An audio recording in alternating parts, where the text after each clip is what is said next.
Hello friends, welcome back to my new vlog. તો આજે ઘરે જ હતો અને કંટાળો આવતો હતો, તો ચાલો આજે ખેતર બાજુ ફરવા માટે નીકળીએ એમ કરીને નીકળ્યો.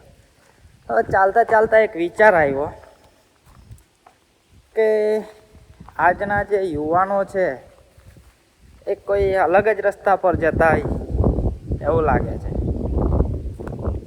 અને હું પણ એક ટાઈમ પર એ જ રસ્તા પર હતો કે ભાઈ આખો દિવસ રખડપટ્ટી કરવાની અને સાંજ પડે એટલે મસ્ત આપણા ફ્રેન્ડ સર્કલના બધા ફ્રેન્ડ્સ જોડે લગ્નમાં નીકળવાનું, અને એ પણ એના લગ્નમાં જેને મેં ઓળખતો પણ નથી, જેને મેં કોઈ દિવસ જોયો પણ નથી, એના લગ્નમાં જઈને મસ્ત પેક મારીને નાગિન ડાન્સ કરવાનું, આડોટીને નાચવાનું. અને એ પાછું કેવું લાગતું ખબર? વાહ યાર, શું એન્જોયમેન્ટ છે, આવી લાઈફ તો કોઈની નહીં હોઈ શકે એવું લાગતું. પણ સારું થયું કે ટાઈમ પર ખબર પડી ગઈ કે આ કોઈ એન્જોયમેન્ટ નથી, આ કોઈ મજા નથી. આ હું મજા લેતા લેતા, નાગિન ડાન્સ કરતાં કરતાં હું મારી પાછળની જિંદગીને બરબાદ કરી રહ્યો છું. અને આજના ઘણા યુવાનો આ જ રસ્તા પર ચાલે છે, અને આ રસ્તો આપણા સમાજ માટે, આપણી ફેમિલી માટે બધી રીતે બરબાદીનો રસ્તો છે. 100% આ બરબાદીનો જ રસ્તો છે. જો તમે પણ આ વાતમાં સહેમત હોવ ને તો મને કોમેન્ટમાં યસ લખીને જરૂરથી જણાવજો. તો આપણાને એવું લાગતું હોય કે ભાઈ આજ તો એ જ છે મારી એન્જોયમેન્ટ કરવાની, હવે આ સમય જતો રહેશે પછી એન્જોયમેન્ટ કરવા થોડું મળશે. અને વાત પણ સાચી છે, આ એજ એન્જોયમેન્ટ કરવાની પણ છે, પણ આવી રીતે એકલું એન્જોયમેન્ટ જ જરૂરી નથી. કેમ કે આ ટાઈમ જે છે, આ જે આપણી એજ છે 15 વર્ષથી 30 વર્ષની, એમાં આપણું કરિયર બનાવવાનું હોય, આપણું ફ્યુચર બનાવવાનું હોય. અને આપણી ફેમિલી જે આટલું સ્ટ્રગલ કરે છે એ લોકો પાછળ જતાં પણ એ જ સ્ટ્રગલ ના કરે ને એના માટે મહેનત કરવાની હોય. અને આ એજમાં આપણામાં એક એનર્જી હોય જેના થકી આપણે ધારેલું કામ કરી શકીએ. મતલબ વિચાર્યું હોય ને કે મારે આ ગોલ અચીવ કરવો છે, કે મારે આ બનવું છે, તો એ મહેનત કરીને આપણે કરી શકીએ. પણ એ એનર્જીને આપણે ડ્રિંક કરીને નાચવામાં કે પછી રખડપટ્ટી કરવામાં, આવી રીતે ખોટી જગ્યાએ એ એનર્જીનો ઉપયોગ કરતા હોઈએ છીએ. અને પછી પાછળ જતાં આપણાને ઘણો બધો પછતાવો થતો હોય છે. હવે આ બધું હું તમને એટલા માટે કહું છું કારણ કે આજેથી થોડા વર્ષો પહેલાં હું પણ આ જ રસ્તા પર હતો, અને અત્યારે મને લાગે છે કે જે એન્જોયમેન્ટ રિયલમાં હતી જ નહીં, ખાલી થોડા સમય માટે સારું લાગતું, એના માટે મેં આટલો બધો સમય વેસ્ટ કર્યો. જો એ સમય વેસ્ટ ના કર્યો હોતે ને તો હું આજે જે છું ને એના કરતાં પણ આગળ હોતે. તો કદાચ તમે પણ આ રસ્તા પર ચાલો છો ને તો હજુ પણ લેટ નથી થયું.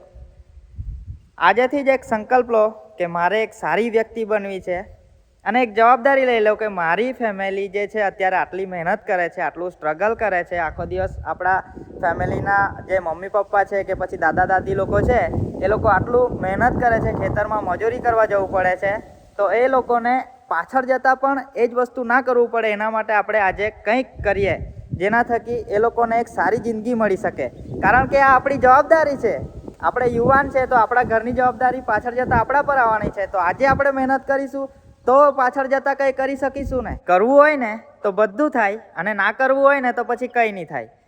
તો હું મારી વાત કરું તો હું જ્યારે 2015માં 12મા ધોરણમાં ભણતો હતો તો મેં સાયન્સ લીધું હતું, પણ મને સાયન્સમાં ફાવતું જ નહોતું પહેલેથી, ભણવામાં કોઈ ઇન્ટરેસ્ટ જ નહીં હતો. તો તે સમયે મેં વિચારતો હતો કે મોબાઈલ છે, મોબાઈલ થકી કોઈ ઇન્કમ આવી શકે ને એવું કંઈ કરવું એમ.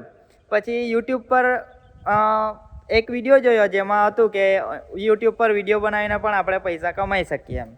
તો પછી મેં એમ જ ખાલી એક તે સમયે સોંગ આવેલું એક, હાથમાં છે વિસ્કી ને આંખોમાં પાણી. તો ભાઈ મેં શું કર્યું ખબર? ઘરે ચા બનાવી, ચા બ્લેક ટી, અને પછી એ બોટલમાં મૂકી, અને પછી એમ કરીને ખાલી હાથમાં છે વિસ્કી. એ વિડીયો મેં સ્ટેટસમાં મૂક્યો, ખાલી યુટ્યુબ પર તો નહીં મૂક્યો, સ્ટેટસમાં મૂક્યો.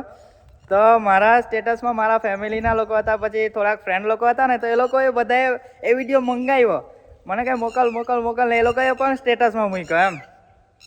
પછી એ લોકોએ પણ મૂક્યો એટલે મને સારું લાગ્યું કે સાલું આ તો બધાને ગમે છે, મારે બનાવવું જોઈએ એમ.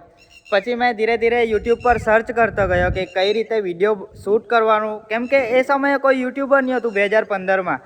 તો કઈ રીતે શૂટ કરવાનું, કઈ રીતે એડિટ કરવાનું, ધીરે ધીરે બધું ફોનથી જ. અને ફોન પણ કયો હતો ખબર? 7000નો ફોન હતો, વિવોનો.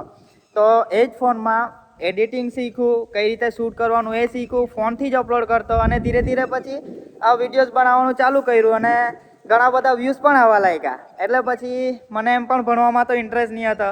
પછી આ જ લાઈનમાં ધીરે ધીરે આગળ વધ્યો.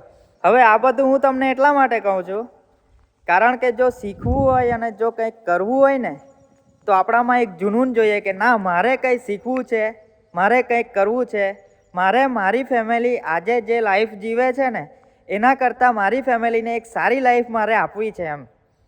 તો પછી આપણે ગમે ત્યાંથી શીખી શકીએ. તો તમે પણ જો કંઈક કરવા માંગતા હો ને તો તમને જે લાઈનમાં ઇન્ટરેસ્ટ છે એ લાઈનમાં આગળ વધો. કોઈ એક ફિલ્ડ ચોઈસ કરો જેમાં તમારે આગળ વધવું છે. એમાં એટલી મહેનત કરો, એટલી મહેનત કરો, એટલી મહેનત કરો કે એ ફિલ્ડના તમે માસ્ટર બની જાઓ. જો આપણા સમાજના બધા યુવાનો આવી રીતે પોતાની અને પોતાની ફેમિલીની જવાબદારી લઈ લેશે ને તો પછી આપણો સમાજ એમ જ આગળ આવી જશે. અને પછી આપણા સમાજને પણ એક પછાત સમાજ નહીં પણ એક વિકસિત સમાજ કહેવામાં આવશે. તો આજેથી જ આપણે એક સારા વ્યક્તિ બનીએ જેથી કરીને આપણી ફેમિલીને અને આપણી આવનારી પેઢીને એક સારી જિંદગી આપી શકીએ. કારણ કે આ સમય નીકળી જશે ને પછી આપણી પાસે પછતાવા સિવાય બીજું કંઈ ના હશે. તમે ખાલી એકવાર તમારી ફેમિલીને ખુશ રાખતા થઈ જાઓ પછી જોઉં તમારી ખુશી. આ જે ડીજે અને બેન્ડમાં જે ખુશી મળે છે ને નાચીને, એના કરતાં 100 ગણી ખુશી તમને વધારે થશે જ્યારે તમે તમારી ફેમિલીને ખુશ રાખતા થઈ જશો. આપણે ખૂબ નસીબદાર છીએ કે આપણાને મનુષ્ય જીવન મળ્યું છે. એક મોકો મળ્યો છે આપણા ફેમિલી માટે અને આપણા સમાજ માટે કંઈક કરવાનો. તો આ સમય આપણા માટે ખૂબ જ ઇમ્પોર્ટન્ટ છે. આ સમયને આપણે આવી રીતે વેસ્ટ ના કરીએ. ભૂલો બધાથી થતી હોય છે, ભૂલ મારાથી પણ થતી હોય છે અને તમારાથી પણ થતી જશે. તો એ ભૂલોને આપણે એક્સેપ્ટ કરીને એ ભૂલોને સુધારીને આપણે જીવનમાં આગળ વધીએ. તો બસ આ બધું હતું જે મારે તમારી જોડે શેર કરવું હતું. અને હજુ ઘણું બધું છે જે મારે શેર કરવું છે. તો મારી જોડે જોડાયેલા રહેજો અને આ વિડીયોને બને એટલો શેર કરજો જેથી કરીને કોઈકના જીવનમાં પરિવર્તન આવી શકે. તો બસ આ વ્લોગને આપણે અહીંયા જ એન્ડ કરીએ છીએ. મળીશું પાછા નવા વ્લોગમાં. Bye bye.